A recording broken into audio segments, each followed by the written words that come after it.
L'Évangile du Seigneur Kimbangu par Ntumwa Massé avec le support des Congo Dieto du 61e anniversaire du Seigneur Kimbangu, écrit par Nemo Andansemi Nlongia Congo Nemakandala.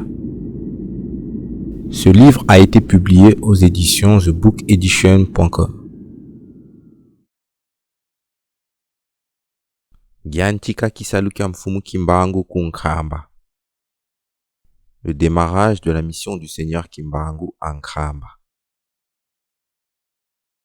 Le 18 mars 1921, en se réveillant le matin, Mfumu Kimbangu dit aux habitants de Nkhamba ceci. Ce soir, un ange du grand Dieu Nzambi Mpungu est venu me visiter. Il m'a indiqué ma mission divine pour laquelle Dieu le Père Tout-Puissant Nzambi Mpungu m'a envoyé sur cette terre. Cet ange m'a aussi indiqué la gloire future qui attend les enfants de Congo Djantotela à l'avenir. Autant que dure la nuit, le soleil finira par se lever, dit la sagesse Congo. Après cela, Mfumu Kimbangu accepta d'aller prier pour un malade qui souffrait de la maladie du sommeil, tel qu'il l'avait vu en songe. La puissance du Seigneur Mwanda Velela est descendue en lui. Sa compréhension des affaires matérielles et spirituelles du monde changea et devint très limpide. Il était rempli d'une paix indescriptible. Mfumu Kimbangu s'est mis à enseigner l'évangile du royaume de Dieu sur la terre, qui est le royaume de Congo Djantotela. Car Dieu s'appelle Congo Kalunga, à Congo. Ainsi donc, qui dit royaume du Congo, dit royaume de Dieu sur la terre. Le Seigneur Kimbangu s'est mis à parler et à prophétiser l'indépendance du Congo, de Ntimansi, de l'Afrique et la fin de la domination européenne du monde entier. Il s'est mis à guérir les malades et à ressusciter les morts. La réputation de Mfumu Kimbangu s'est rapidement répandue sur toute l'étendue du Congo central. Des foules immenses allaient et revenaient de Nkhamba pour aller se faire guérir, pour aller recevoir l'enseignement politico-religieux de Mfumu Kimbangu, pour aller voir de leurs propres yeux et entendre de leurs propres oreilles la voix de Mfumu Kimbangu, le fils de l'homme, le fils de Nekongo, le fils de Dieu, le Wan, le Kuswa du Seigneur Mwanda Velela. Beaucoup de personnes sont allées retirer leurs malades qui étaient dans les hôpitaux des missionnaires catholiques, protestants, et les ont amenés à Nkhamba, où Mfumu Kimbangu les a guéris instantanément et gratuitement. Beaucoup de personnes qui travaillaient comme boy dans les maisons des Mindélé, comme ouvriers dans les plantations agricoles et dans les entreprises des Mindélé, sont allés écouter les enseignements politico-religieux de Mfumu Kimbangu et ont fini par décider de quitter définitivement leur poste d'emploi, de l'esclavage des Mindélé. En quelques jours seulement, le village de Nkhamba était devenu trop petit pour accueillir et nourrir des milliers de personnes qui ne cessaient d'arriver à Nkhamba chaque jour. Un grand vent de réveil souffla sur le Congo central. Partout, c'était le tumulte. Le pays fut secoué. Les ténèbres du colonialisme européen paniquèrent, se mirent à trembler et à douter de leur capacité dominatrice de l'Afrique. Kimbangi Kiatata de Ron. Le témoignage de Père de Ron. Le Seigneur Mwanda Velela est venu adombrer Mfumu Kimbangu en Nkhamba, qui est devenu un Wan, un Kuswa, donc un Christ, qui se leva et commença à enseigner, à guérir les malades, à prophétiser et à sauver des milliers de personnes de toutes les difficultés. Le pays fut secoué en provenance de toutes les régions du Congo central. Des milliers de personnes arrivaient à Nkhamba. Un missionnaire catholique, le père de Ron, disait à ce sujet ceci. Un terrible vent de folie secoua tout le pays. Les travailleurs noirs désertaient en masse les entreprises des Blancs. Dans toutes les régions du Congo central, à tout moment, on rencontrait en route des foules de gens qui se rendaient à Nkhamba. Ils chantaient en cours de route. Il transportait en kipoi des malades et des cadavres. Ils dormaient en cours de route, sans se soucier du froid, de la pluie ou du soleil accablant.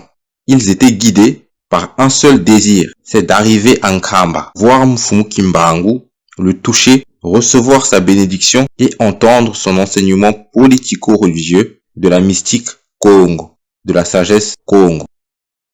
Kongo Bangunza Bana Yaladio.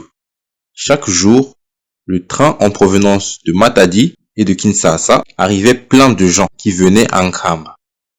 Par la suite, jusqu'à plus de 5000 personnes arrivaient à Nkamba chaque jour. Ils venaient, soutenus par des chants et une foi inébranlable au prophète Kimbangu. La nourriture était transportée dans les mitete et dans le train. Tous ceux qui allaient à Nkamba avec des marchandises à vendre rentraient vite pour aller chercher d'autres marchandises, car il y avait trop d'acheteurs à Nkamba. À partir de Nkamba, tout l'air du Congo central était saturé par des sons, des prières et des chants pour la gloire de Tata Nzambi Mpungu, pour Dieu le Père Tout-Puissant. Le Christ Kimbangu, Kuswa Kimbangu, demanda à tout le monde de laver leur corps, de purifier leurs âmes, de jeter toutes les statuettes et tous les fétiches de nuisance. Des milliers de personnes ont entendu sa voix et l'ont obéi. Ainsi, en rentrant dans leur village, dans toutes les régions, ils se sont mis à ramasser toutes les statuettes et tous les fétiches de nuisance. Les statuettes de la Vierge Marie, des saints catholiques, des crucifix de Jésus, etc. Ils ont jeté tout ceci et les ont brûlés au feu, car le foutou ou bien la médaille, des statuettes en bois ou en fer, des statuettes africaines ou européennes, toutes ces statuettes sont les mêmes. Le seigneur Kimbangu ne veut plus voir des statuettes dans son pays du Congo central.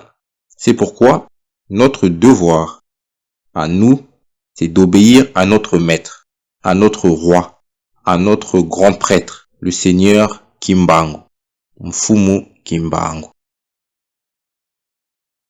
Nganzi Zabampelo, la colère des catholiques.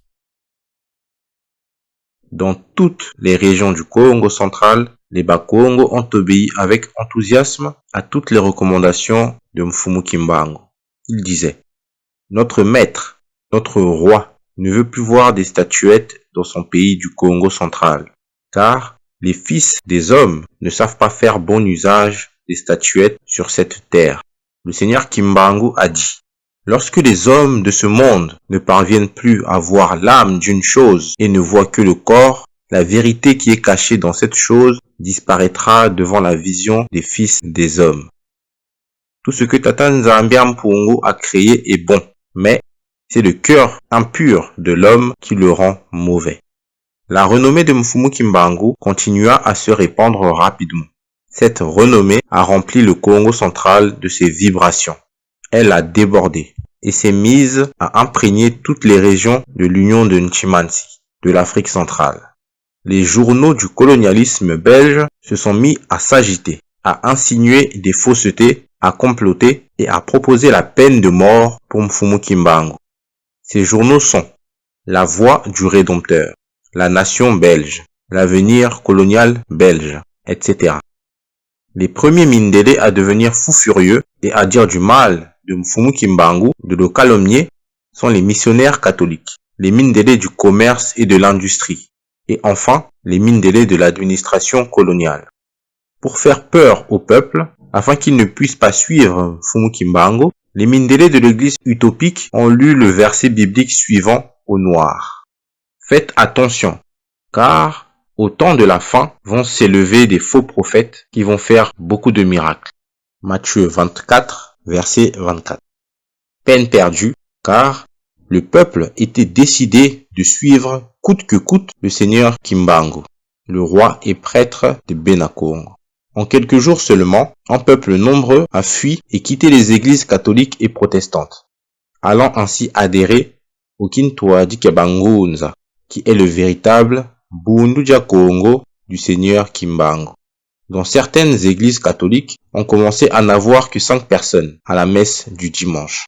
C'est pourquoi le feu de la jalousie et le keto du Vondelensi s'est allumé avec force dans les cœurs des missionnaires de l'église coloniale.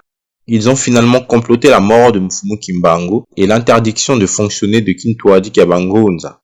De la même manière que le régime en place, en RDC, a décidé l'interdiction de fonctionner le Bunuja Congo de Mfumu Mwanda Nsemi, qui est actuellement le second Kimbangu au Congo central, en sa qualité de ce Longia Congo qu'avait prophétisé le seigneur Kimbangu à Mbanza Sanda en 1921. Ainsi donc, quiconque persécute Bunuja Congo actuellement est contre le seigneur Kimbangu, a dit celui que vous ne connaissez pas. Mbangi ya Bamissioni, le témoin des protestants. Lorsque la réputation de Mfumu Kimbangu est arrivée en foi à Brazzaville, les missionnaires suédois de la SMF à Mansimu ont envoyé à Nkamba un pasteur en qui ils avaient confiance pour aller voir et entendre tout ce que Mfumu Kimbangu disait et faisait à Nkamba, afin qu'il puisse leur apporter toute la vérité sur l'œuvre de ce Ngunza qui s'est levé à Nkamba au nom de Tata Nzambi Mpumu. Lorsque le pasteur protestant Samuel Matuba est arrivé à Nkamba, ayant entendu l'enseignement de la sagesse Congo que donnait Mfumu Kimbangu, ayant vu les miracles qu'il faisait et ayant entendu les prophéties qu'il faisait, le pasteur Matuba a vu clair. Ainsi, il s'est converti au Congo en prenant la décision de quitter l'église protestante chrétienne de la SMF, le Svenska Missionsförbundet. De retour en foi, à Brazzaville, il a quitté le protestantisme et a ouvert à Boko un zikwa de Kintwadi Kabangunza où l'on prêchait le Bukongo de Mfumu Kimbangu. Les missionnaires protestants à Mansimu se lamentaient beaucoup de le constater que le pasteur Matuba, en qui ils avaient grandement confiance, va décider de quitter l'église du Christ au Congo pour aller adhérer à la mystique Congo de Kintwadi Kabangunza. C'est pourquoi les missionnaires protestants à Mansimu, SMF, ont sérieusement cru qu'il y a un grand événement spirituel qui s'est produit en Nkamba et que Kimbangu doit sans doute être le doigt de Dieu, Lembo Nzambi, le messager de Dieu. La nouvelle de Mfumu Kimbangu est arrivée au Congo d'Angola. Les Bakongo d'Angola commençaient à venir très nombreux en Nkamba pour venir voir celui qu'on appelait en Angola qu'il était le nouveau roi divin du royaume du Congo. Pour tenter d'empêcher les Noirs d'Angola, le Congo portugais, d'aller en Nkamba, le régime colonial portugais a placé ses militaires le long de la frontière. Noki, Songololo, Kimpangu, Kimvula, etc. Au Congo-Brazzaville, le Congo français, le régime colonial français a placé ses militaires le long du fleuve Mwanza, faussement appelé le fleuve Congo, et le long de la frontière terrestre avec le Congo belge. L'ordre était donné à ces militaires d'ouvrir le feu devant n'importe quel noir qui tentera d'aller en Nkamba pour aller écouter l'enseignement politico-religieux du nouveau roi et prêtre Makandala du royaume du Congo.